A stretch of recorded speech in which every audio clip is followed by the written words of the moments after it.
Professor Katharine Bartsch. Data Design Day is the theme we're having today, and it's clearly as an architect you have a deep interest in and knowledge of. It's about, the title talks about inequality and building better lives through design.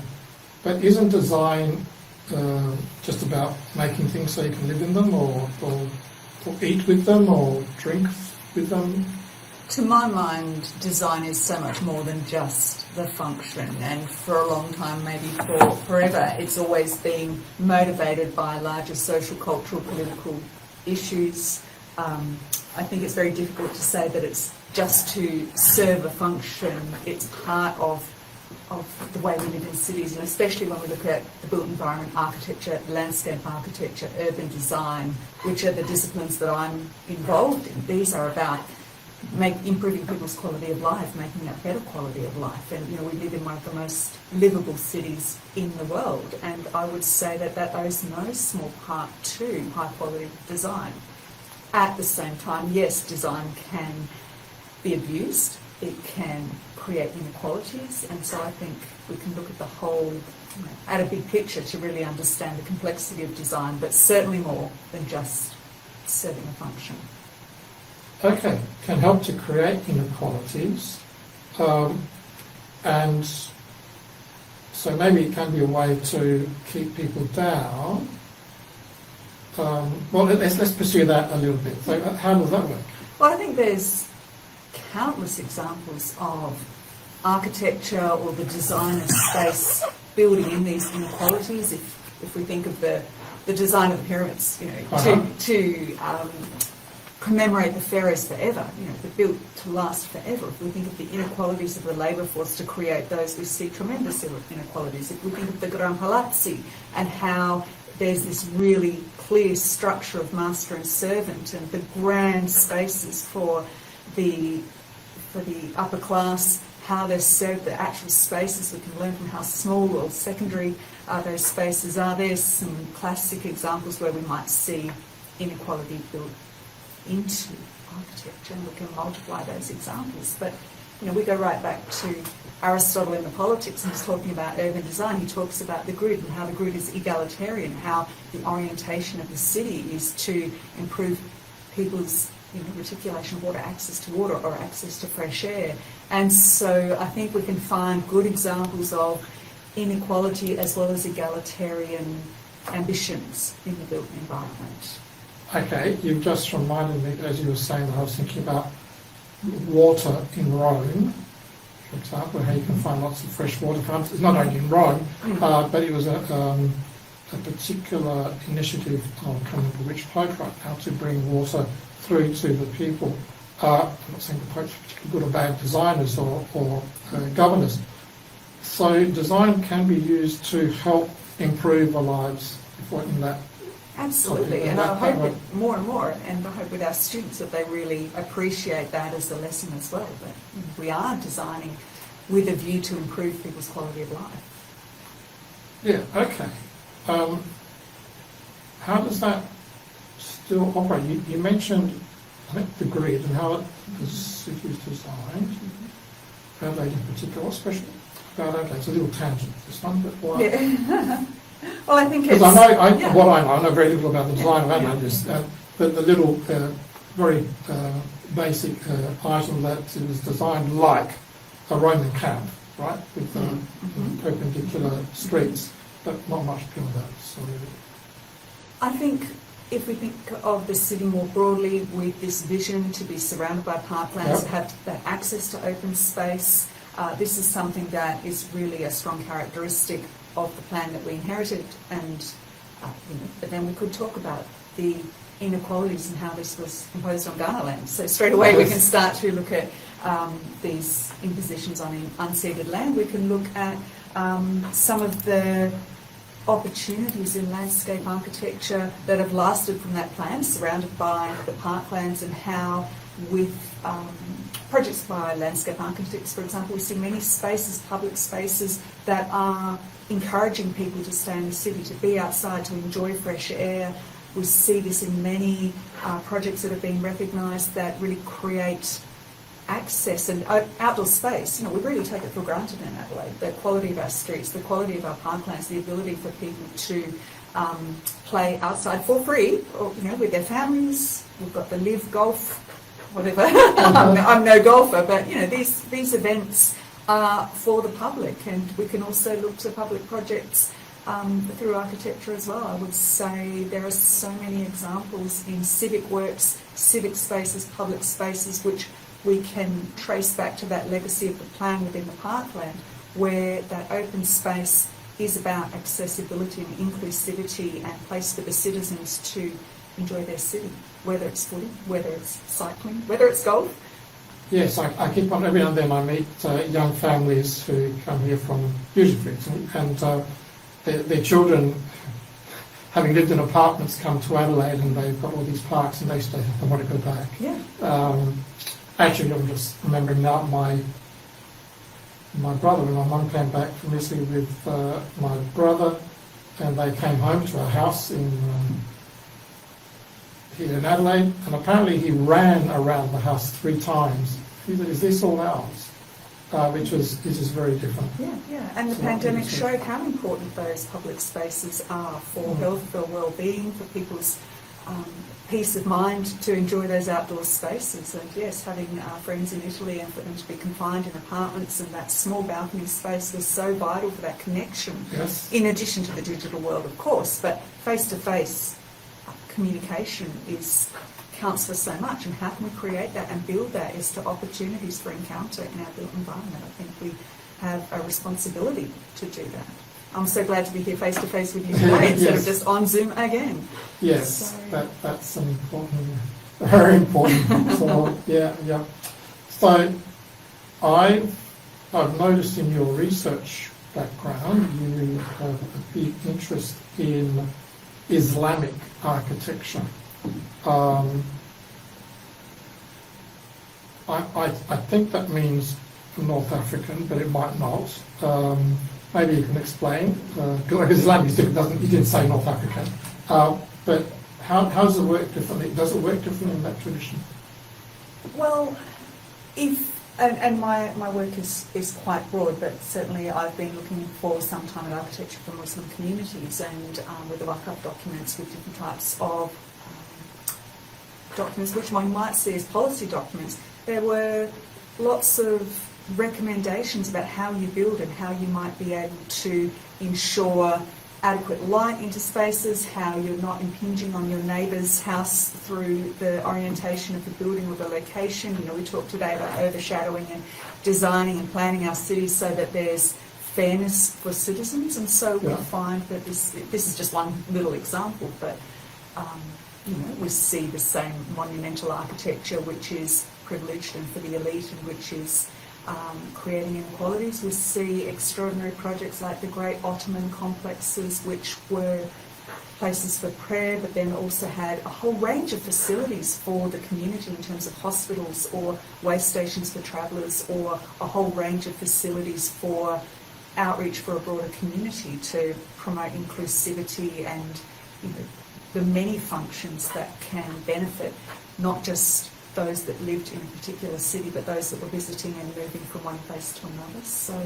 I think in all examples of architecture, for you know, in different cultures, in different faiths, yes, we find that there's the opportunity for design to be improving people's quality of life. There's opportunities for design to be abused and to be oppressive as well. And when I teach my students, I really want them to appreciate their responsibility to be trying to strive to do things better. Yes.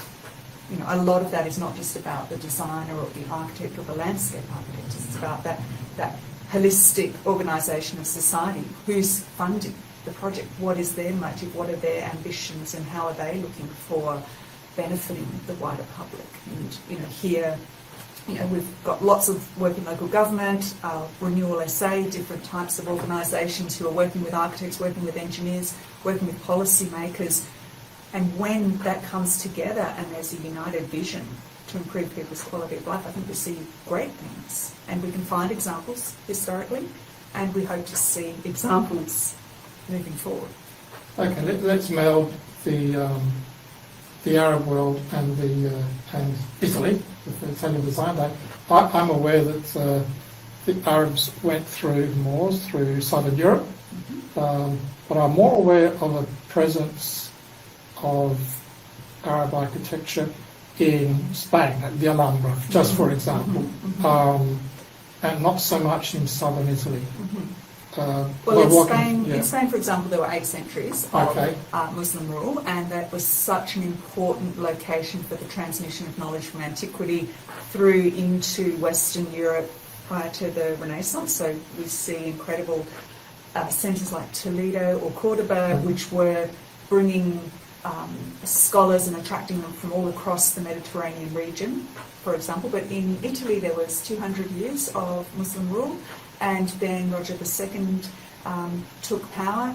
The Arabic language continued for another 200 years, and he was very keen to promote customs and cross-cultural interaction. And yes, I'm probably presenting it a rose-coloured vision now, looking back many centuries, but the evidence in the Sicilian dialect has examples of Arab words, and we know with the regional dialects in Italy they're so diverse because it's a peninsula in the Mediterranean which has been shaped by many different civilizations, cultures, languages, beliefs, and that's why the Italian languages, as you look at them along the peninsula, are so remarkable and diverse. But in terms of architecture in Sicily, very little is remaining. There's the Cappella Palatina in Palermo, La Zisa Palace, there's very little remains there. So tiny pockets of that legacy of architecture built for Muslim patrons, and then built for Christian patrons like Roger II. Frederick II, with his Castel del Monte, was very much inspired by the geometries and some of the principles that he was aware of. Castel del Monte in Puglia? Okay, cool. So that's been linked to that transmission of knowledge as well, in the way, and its precision in the way it has been. And I was thinking, walking through the streets of Lecce, I think I can sense still the presence of the Arabs. And that's an extraordinary, beautiful city, or smaller city, but and even places like Amalfi, sometimes you might see just a facade with some detail. From, especially on those coastal locations of, because they're port cities, they've always long been connected through the Mediterranean to many locations. Venice, of course. Deborah Howard makes a very interesting study which compares Venice to examples of cities around the Mediterranean, and how you can see, the structure of the city, the interest in the ornamentation that you see in the structures. Lots of parallels that can be considered, again, as really very particular ports with a maritime outreach and maritime influences. And maybe Italy, again, is a bit more multicultural, certainly more multicultural than I remember when I was there in the 1970s. Is there a presence in the current Islamic presence in the architectural design? I wouldn't say in the architecture so much, but there's the Rome Islamic Centre designed by Paolo Borghese. There are examples of initiatives which are now recognising the diversity of cultures that are increasing in Italy, separate to the diversity of Italian cultures within Italy. It's certainly not there's a sense of Italian unity and identity, but at the same time, if any of our friends are gathering together from different regions, we'd be comparing that very different way of making sauce or making pasta, or just about all those practices have got very regional and specific characteristics. I understand there are some significant mosques around now which are notable. And often with the diffusion of Islam, they might start in somebody's home. It will be a place to gather, and as communities form, places might be adaptively reused as a place of prayer, and then the growth, or the foundation of standalone new buildings. We see this happening in Australia as well.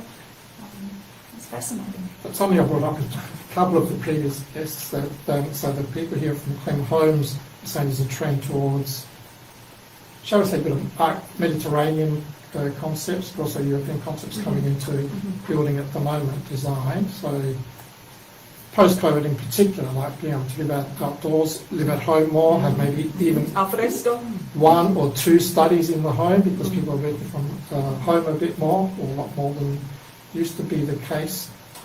And also concepts like passive design, etc. I remember when I was looking at my own home and doing research on these topics, finding books in the University of Adelaide Library from the 1960s that talked about these things. And then maybe that knowledge was lost in Australia and it's come back. Or was it a question of fashions? What? Because growing up as a child, I don't remember that being a topic of discussion. Certainly it has become more mainstream in design and in the wider built environment. I would say that in our architectural education we recognise a lot of the moves forward in terms of passive design, maximising opportunities for solar gains or keeping the heat out, which we have to do here.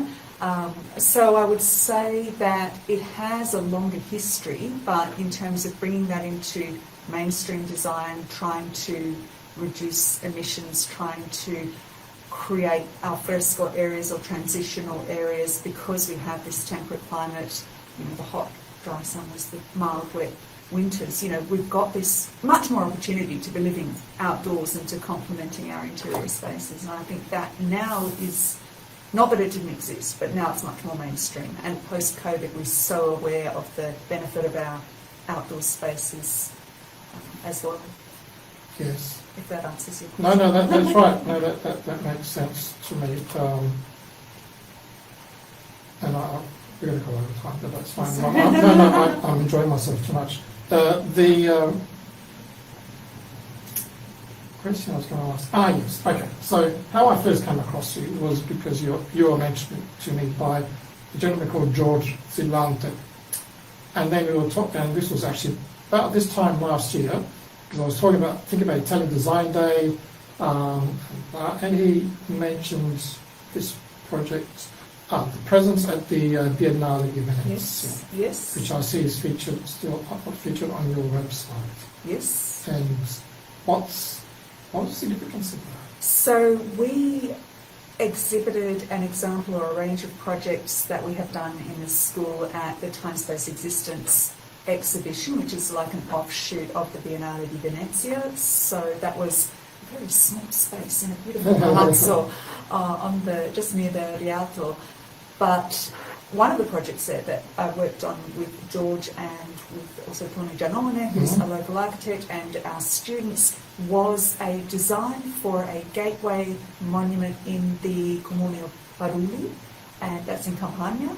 And we worked with the Campania Association, and the association briefed our students and said, we would love to have a monument that is celebrating migration from Parulli to Adelaide. And so we had 3 groups of students who were working on designs. One of them was built, and this is all happening during COVID, so you can imagine the logistics of getting the plans, converting Australian ways of designing and Italian ways of designing, sending the core 10 materials from Australia to Parulli to realise this project as a material that's quite iconic in Australia, I would say. It's used in many places, but that was the material. So we had this incredible logistics of the students working there. So that was also featured at the Biennale, but as a build project, that was so exciting. We worked with local engineer Lelio Bilbo, who helped us realise the detailing for our final year students who are still not registered, and we wouldn't want to just be signing off on their own design, so we worked to realise those and to have them built. And that was just such a fantastic opportunity to be engaging with the community.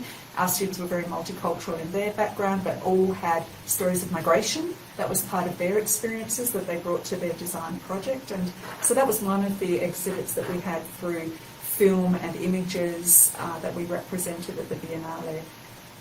And that was from that opportunity and that connection with George, who's from Campania, to introduce the Campania culture to our students. Yes, and there was an example of Italianness brought here and contribution to the profession of design in Australia. I think there was another component which had students from 3 countries, Italy, China. Yes, so that's our TAP studio, and that was with George and Tony Giannone. That's been a longer 6-year project that we had where students would come from Tongji University in Shanghai and Milano, Politecnico di Milano, and from University of Adelaide, and we would meet at different cities at Mantova or at Shanghai or here in Adelaide over those 6 years. Each year one university would host, and so we had the students from the 3 different cultures working on it, usually an urban design intervention, and to see how, again, through minor design interventions, they might improve the quality of just a pocket, a little forgotten pocket of a city, whether it was renewal in an older area of Shanghai or opportunities to look at design interventions in Mantova, and some of the laneways, some of the projects in Adelaide were looking at laneways and revitalising those, and again, looking at that interface between architecture, between external space, the alfresco experience, but enhancing that through design. So that was another, we had a whole 6 years of projects there that were also featured in the Biennale. So, very exciting. So how does that, how does that fit within the concept of an architect? And architects do a lot more than just designing houses and buildings. Unless, the design of those is done by architects. So how does that fit? In terms of the types of projects, or? Yeah.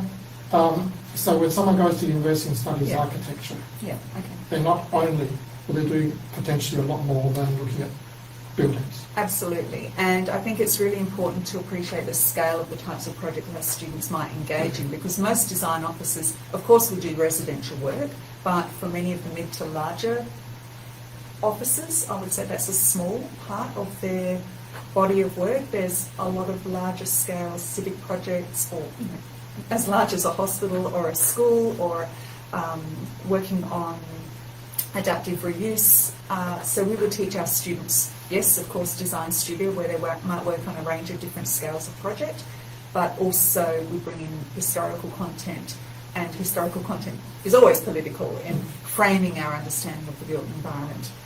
Our students also are introduced to landscape architecture as they're conducting their studies, so we're starting to cultivate that responsibility about impact on the environment. We know that the built environment has a tremendous impact in terms of the energy that we use within projects, so developing awareness of energy efficiency and how to design in responsible ways to minimise the impact on the environment, bringing in economic and representational skills as well, so that might be moving right into the whole exploration of visualisation, representation, curated design. So there's a lot of different factors that we will bring in as part of their architectural design training, and actually shorter than what an architectural design training might be initially. As I know, when I've been to La Sapienza and to some of the other locations, and those degrees can be quite long to fit everything in, to have 18 history theory subjects to remember all of the tomes written by the Italian masters. So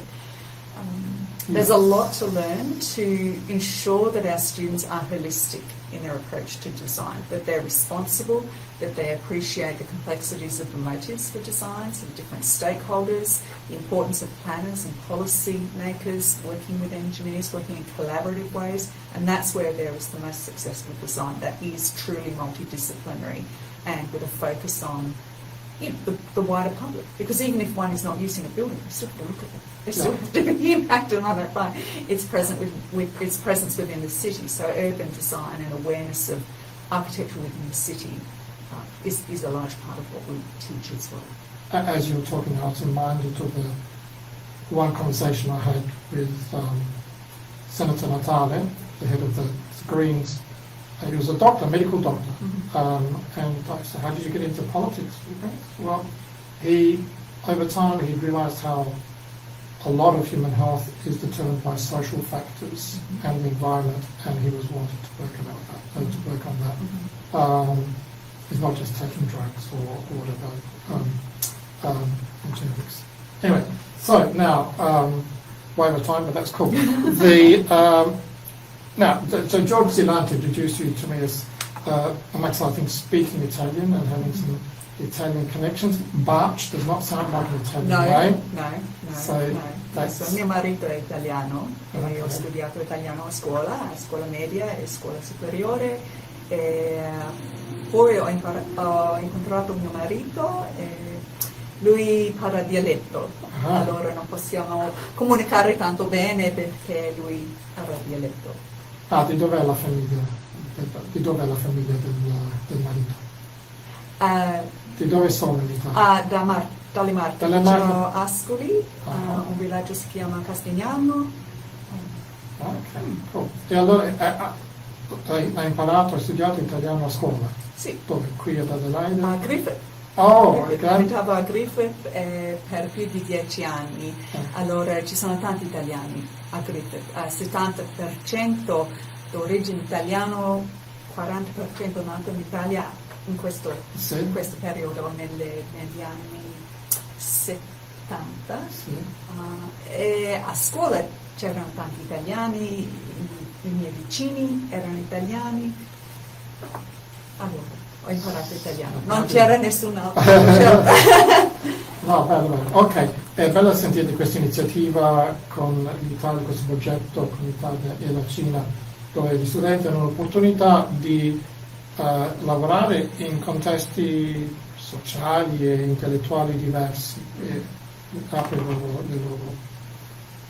dovrebbe aprire il loro modo di pensare, Sì. il loro pensiero. Sì. Cool. Ok, grazie di nuovo alla professoressa Bartsch per essere venuto qui nello studio. Sì, salutiamo il signore che ci guarda dalla finestra e magari parliamo ancora qualche altra volta. Benissimo.